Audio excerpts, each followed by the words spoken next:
YouTube channel. आज का जो मेरा टॉपिक है वो यूएस वीज़ा अर्ली अपॉइंटमेंट के रिलेटेड है। फर्स्ट ऑफ ऑल मैं थोड़ा सा वीडियो के स्टार्ट में बता दूं, ये मैं स्पेसिफिक कैटेगरीज की वीडियोस बना रहा हूं जिसमें एक डॉक्टर्स कॉन्फ्रेंस जिन्होंने अटेंड करनी है और जिन्होंने मेडिकल इमरजेंसी मेडिकल इमरजेंसी के लिए जाना है।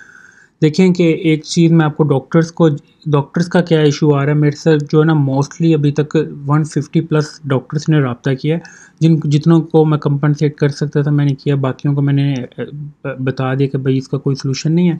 फ़र्स्ट ऑफ़ ऑल मैं आपको थोड़ी सी चीज़ें बता दूं कि आपने जब ऑब्जर्वरशिप के लिए जाना है या स्टेप 3 के लिए जाना है पेपर देने के लिए, आपको पता है कि वीज़ा अपॉइंटमेंट जो है वो इशू कर रही है, आपको वीज़ा अपॉइंटमेंट जो नहीं मिल रही।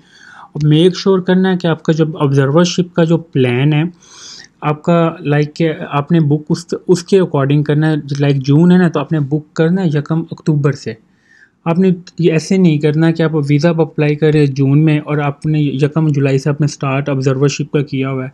नो, इस सूरत में क्या होता है कि आपको अपॉइंटमेंट नहीं मिलती। और मैं आपको एक बात वाज़िया बता दूं डॉक्टर्स को, क्योंकि आप लोग पढ़े लिखे लोग हैं, आप लोगों को ये चीज़ मैं एक्सप्लेन कर दूं कि ये आपकी फील्ड भी नहीं है ये वाली, कि आपको मेडिकल इमरजेंसी या बिज़नेस ट्रैवल आप या कोई भी इमरजेंसी अपॉइंटमेंट करंटली जो है एक्सेप्ट नहीं हो रही।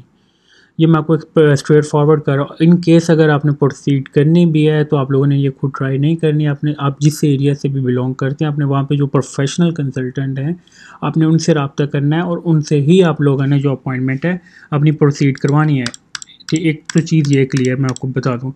देन दूसरी चीज़ मैं आपको क्लियर कट बता दूं कि आपने मेडिकल इमरजेंसी खुद नहीं करनी और कोशिश करना है कि आपने बिफोर 3 मंथ आपने वीज़ा जो अप्लाई करना है। कि ऑब्जर्वरशिप आपकी लाइक 1 अक्टूबर से स्टार्ट हो रही है, तो आपने 1 जून से 30 सितंबर तक मतलब 3 to 4 मंथ आपने इसको देने अंदर गैप में। और दूसरी चीज़ मैं आपको एक्सप्लेन कर दूं, एम्बेसी आपको ये चीज़ वाज़िया करती है कि आपने कोई ऐसी चीज़ बुक नहीं करनी जिसमें स्टेप 3 की। अब नाउ आई विल डिस्कस, क्या मैं आपको स्टेप 3 का मैं डिस्कशन करने लगा कि आपने स्टेप 3 का पेपर तब तक बुक नहीं करना जब तक आपको अपॉइंटमेंट आपके हाथ में नहीं आ जाती है। इन केस अगर आपको अपॉइंटमेंट मिल जाती है और वीज़ा रिफ्यूज़ हो जाता है, उसमें एम्बेसी रिस्पॉन्सिबल नहीं है। इन केस आपको अपॉइंटमेंट नहीं मिलती तब भी एम्बेसी रिस्पॉन्सिबल नहीं है, या आपने टिकट बुक कर ली है। इन शॉर्ट मैं आपको थोड़ा सा बता दूं कि आप लोगों को किसी किस्म की आपने बुकिंग नहीं करनी। इन केस अगर आप करते हैं तो आप स्टेप 3 पे जब कैंसिल करते हैं वो आपको डिडक्शन होती है $100 या $200, वो आप लोगों ने खुद फेस करने हैं। एम्बेसी को आपके पेपर से इतना आपको ये वाज़िया बताया हुआ, एम्बेसी ने ही बताया हुआ कि आपने जब तक आपके हाथ में वीज़ा ना आ जाए आपने ना तो टिकट बुक करनी और ना स्टेप 3 का पेपर बुक करना। ये मैं आपको स्टेप 3 का प्रॉपर बता दूँ। ऑब्जर्वरशिप लेटर आप ज़रूर मंगवाएं, जब आपकी अपॉइंटमेंट आ जाती है आप उसके अकॉर्डिंग अपना ऑब्जर्वरशिप लेटर मंगवा लें। और स्टेप 3 आप उस सूरत में बुक करें कि जब आपका वीज़ा लग जाता है। इन केस आपका वीज़ा रिफ्यूज़ हो जाता है तो देन आपको वो रिफ़ंड चार्जेस जो हैं वो आप खुद बियर करेंगे। ना आप एम्बेसी को क्लेम कर सकते हैं ना आप किसी और को क्लेम कर सकते हैं। एक चीज़ मैं आपको ये क्लियर कट कर दूँ, और अगर आपको ये थोड़ा सा इशू है तो you will also call US embassy. आप एम्बेसी में कॉल्स करके ये चीज़ कंफर्म भी कर सकते हैं। एम्बेसी आपको ये चीज़ नहीं कहती कि अपनी टिकट बुक करवाएं या पेपर एग्ज़ाम बुक करवाएं। हाँ, ये ज़रूर है कि आपने स्टेप 1 और स्टेप 2 का जो रिज़ल्ट कार्ड है वो आपने साथ लेके जाना। और आपने यू विल आल्सो मेंशन के when I again visa then I have book step 3 exam. Otherwise अगर अब जो डॉक्टर्स का भी ऐसा नहीं है कि 100% वीज़ा लग रहा है, उसमें भी 50% वीज़ा अप्रूव होते हैं और 50% रिफ्यूज़ होते हैं। तो आप फिर अगेन एंड अगेन अप्लाई करते हैं। और एक चीज़ मैं आपको बता दूं कि जब आप अगेन वीज़ा अप्लाई करते हैं तो मेक श्योर करना कि आपने जब भी अपॉइंटमेंट सेलेक्ट करनी है रेगुलर सेलेक्ट करनी है। प्रीवियस रिफ्यूज़ल में अगर आप सेलेक्ट करते हैं तो आपको 1 ईयर अपॉइंटमेंट नहीं मिलनी। ये मैं वो क्लियरली बात है डिफ़ाइन कर रहा हूँ। और ये जो बातें मैं इस वीडियो में कर रहा हूँ you will also verify US embassy. आप एम्बेसी में कॉल करके ईमेल करके ये चीज़ वेरीफाई भी कर सकते हैं। एम्बेसी के अपॉइंटमेंट के ऊपर भी लिखा होता है कि you will not book any kind of like के टिकट कर लो, आप टिकट रिजर्वेशन ज़रूर करो पर टिकट बाय ना करो जब तक आपके हाथ में वीज़ा ना आ जाए, ना आप एग्ज़ाम बुक करो। ऑब्जर्वरशिप लेटर आपका आ जाता है, यू विल मेंशन कि मैं जी या 1 जुलाई से जा रहा हूँ या 1 अगस्त से जा रहा हूँ। तो आपने अकॉर्डिंगली अपने वीज़ा जो उसके अकॉर्डिंग 2-3 से 4 माह पहले अप्लाई करें। ऐसा नहीं है कि आप जून में अप्लाई करते हैं तो फिर आप कुछ ट्राई करते हैं कि हमें जुलाई की अपॉइंटमेंट मिल जाए। नो, जून के एंड की मिल जाए, it is not possible. Currently जो ये इशू चल रहे हैं, करंटली अपॉइंटमेंट बहुत इशू कर रही है। और अब F1 का भी इशू कुछ बन गया है। F1 के भी उन्होंने जो स्लॉट्स हैं एक बारी रिमूव कर दिया, तो F1 के कैलेंडर भी ओपन नहीं हो रहे, ये मैं आपको ब्रीफली बता दूं। और then now I will discuss conference. अब देखें कि जिन्होंने कॉन्फ्रेंस अटेंड करने जा रहे हैं, जो रिसर्च के स्टूडेंट्स हैं, जिन्होंने PhD के स्टूडेंट्स हैं, उन्होंने उनकी कॉन्फ्रेंस है लाइक के यकम अक्टूबर में, यकम सितंबर में। आपने अपने कॉन्फ्रेंस से बिफोर 3 to 4 मंथ पहले अपने वीज़ा अप्लाई करना है, ठीक है।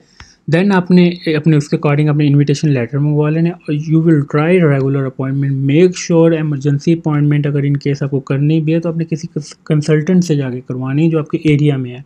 एमरजेंसी अपॉइंटमेंट 99% जो है वो रिफ्यूज़ हो रही हैं। और आपने ये पहले एक दफ़ा एम्बेसी में कॉल करके ये भी पूछ लेना है कि जी हम एमरजेंसी अपॉइंटमेंट प्रोसीड करवाने लगे हैं कि क्या हमें मिल जाएगी, हमारा ये scenario. You will also discuss as compare to किसी एजेंट या कंसल्टेंट से डिस्कस करते हो। आप लोग क्या किया करो, आप एम्बेसी में डायरेक्ट कॉल करके उनसे डिस्कशन करो वो आपको क्या करते हैं। और अगर आप लोग 3 to 4 मंथ का गैप देते हैं तो फिर मेरा नहीं ख्याल आपको एमरजेंसी अपॉइंटमेंट की ज़रूरत भी पड़ेगी। आपको विद इन 1 मंथ आपको अपॉइंटमेंट आप लोग खुद बुक कर लेंगे, है आपको किसी एजेंट या कंसल्टेंट की भी ज़रूरत नहीं पड़ेगी। पर हाँ, आपने मेक श्योर करना है कि I will repeat again and again कि आपने वीज़ा वो अप्लाई करना है जब बिफोर लाइक कॉन्फ्रेंस के लाइक कि 3 to 4 मंथ आपने गैप देना है जब आपने अप्लाई करना है। देन अब मैं डिस्कस करता हूँ last category, medical emergency. Medical emergency किसी भी टाइम आ जाती है आपकी फैमिली में या आपको किसी किस्म की। आपने मेडिकल एमरजेंसी का आपने उनसे जब लेटर मंगवाना है, मेक श्योर करना है कि मेडिकल एमरजेंसी आपको बन गई है तो आपने मेडिकल एमरजेंसी के लिए वीज़ा अप्लाई कर दिया है और आपको राइट वे अपॉइंटमेंट रिक्वायर्ड है।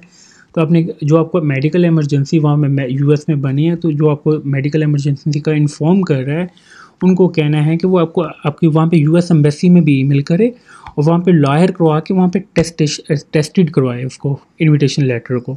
अगर वो इनविटेशन टेस्टेड आपका हो जाता है देन आपको राइट वे आपको नेक्स्ट डे की अपॉइंटमेंट भी मिल जाएगी मेडिकल एमरजेंसी के। पर किस सूरत में, अगर आपका जो लेटर ऑलरेडी एम्बेसी के पास हो, US एम्बेसी के पास, ना उनके पाकिस्तान में जो US की एम्बेसी है, US की एम्बेसी के पास नोटिस में ये चीज़ हो और आपका जो लेटर आया है इनविटेशन वो आपका मेक श्योर करना है कि वो टेस्टेड हो। उस सूरत में आपको मेडिकल एमरजेंसी अपॉइंटमेंट मिलेगी। पर वो लेटर जो है वो 24 से 48 घंटों में भी 24 मेक होता है 99% आप चांस पर लगा लें कि वो 24 आवर के अंदर वेरीफाई कर लेते हैं। इन केस अगर वेरिफिकेशन नहीं होती तो वो 48 आवर भी ले लेते हैं, पर वो 1% चांस होता है। बस जब आपने चीज़ें अप्लाई करनी है तो ये चीज़ें सब मद्देनज़र रख के अप्लाई किया करें। और एमरजेंसी का जो अपॉइंटमेंट का चांस होता है वो एक दफ़ा होता है। अगर इन केस अगर एमरजेंसी आपकी डिनाई होगी तो you will not apply again.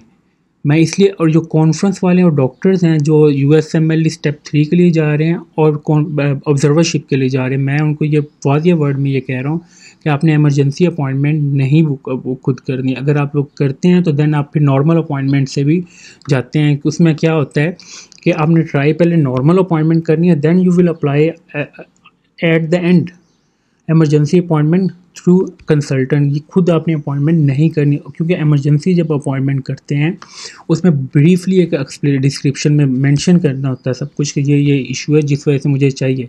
अगर आप लोग उसको ब्रीफली एक्सप्लेन नहीं कर सके प्रॉपर्ली तो आपकी एमरजेंसी अपॉइंटमेंट डिनाई हो जानी है। उसका जो ड्रॉबैक आता है, एक तो चीज़ होती है कि स्टेप 3 का आपका पेपर रह जाता है, ठीक है। अब उसको मीटिंग देन आपको अल्टरनेटिव आपको क्या करना पड़ता है, कैंसिल करना पड़ता है। उसके भी आपको पैसे जो हैं आपको लॉस होते हैं, उसमें लाइक $100 से $200 आपका जो है वो डिडक्ट होता है। तो आप लोग क्या किया करें कि कोशिश तो करें पहले 3 से 4 माह का गैप दे के अप्लाई करें और एग्ज़ाम ना बुक करें जब तक आपके हाथ में अपॉइंटमेंट का लेटर नहीं आता। और सेम ये चीज़ है कॉन्फ्रेंस वालों के लिए भी है, जिन्होंने कॉन्फ्रेंस अटेंड करनी है वो 3 से 4 माह पहले अपना वीज़ा प्रोसीड कर दें, क्योंकि अपॉइंटमेंट का इशू चल रहा है। कल को आप लोगों का एमरजेंसी अपॉइंटमेंट भी 99% मैं आपको रिपीट कर रहा हूँ कि नहीं मिल रही है, डिनाई हो रही है। और मेडिकल एमरजेंसी वाले जो हैं वो अपना लेटर जब भी आपने एमरजेंसी प्रोसीड करनी है अपॉइंटमेंट, ये आपको मैं बता दूं कि ये वेरीफाई होनी है। कोई किसी किस्म का आप लोग फेक डॉक्यूमेंट एमरजेंसी में आप यूज़ नहीं कर सकते। क्यों? उसकी वेरिफिकेशन होनी है हर चीज़ की। कोशिश किया करें रेगुलर अपॉइंटमेंट, और अगर आप 3 से 4 माह का गैप देंगे तो आप लोग अपॉइंटमेंट खुद ही बुक कर लेंगे, आपको किसी एजेंट या कंसल्टेंट की ज़रूरत भी नहीं पड़ेगी। थैंक यू फॉर वाचिंग वली दर्शक टेक यूट्यूब चैनल को सब्सक्राइब लाजमी करें ताकि आपको मैं डेली बेसिस पे यूएस के रिलेटेड और अदर कंट्रीज़ की जो अपडेट दे सकूँ। और मैं आई विल रिपीट अगेन कि जितनी मैं ब्रीफली वीडियो इस पे बना सकता था वो मैंने अब आपको बना दिया। इस पे अब इंस्ट्रक्शंस जो अब आपकी अपनी मर्ज़ी है, पर कोशिश करें कि जो चीज़ें हैं वो खुद करें, किसी एजेंट या कंसल्टेंट के पास ना जाएं। Thank you.